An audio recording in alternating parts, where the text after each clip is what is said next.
ఈరోజు తెలంగాణ కూడా ఓ youngest chief మినిస్టర్గా ఒక అగ్రికల్చర్ ఫ్యామిలీ నుంచి రూరల్ బ్యాక్గ్రౌండ్ నుంచి వచ్చిన నాకు పెద్ద పెద్ద ఇంగ్లీష్ చదువులు చదువుకోకపోవచ్చు కానీ నాకు కామన్ సెన్స్ ఉంది. Common sense is biggest asset for any one. Language is not an a knowledge, language is only for communication. అమెరికాలో బిచ్చమెత్తుకునేటోని కూడా ఇంగ్లీష్ వస్తుంది, వాని ఊర్లో మాట్లాడుకునేదే ఇంగ్లీష్, బాత్రూమ్ కడిగేటోని కూడా ఇంగ్లీష్ వస్తుంది. జపాన్కి జర్మన్కి ఇంగ్లీష్ వచ్చా, వాళ్ళకి చైనాకి ఇంగ్లీష్ వచ్చా? ప్రపంచ దేశాలను చైనా, జపాన్, జర్మన్ శాసిస్తుంది కదా, ఎంతమందికి ఇంగ్లీష్ వచ్చా? దేశంలో పరీక్ష పెట్టుండ్రి. తెలివితేటలకు చిత్తశుద్ధికి భాషకు సంబంధం లేదు.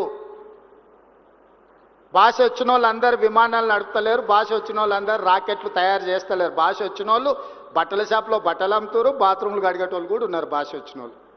అదేం పెద్ద విద్య అని నేను అనుకోవడం లేదు. మంచిదే ఒక అడిషనల్ క్వాలిఫికేషన్.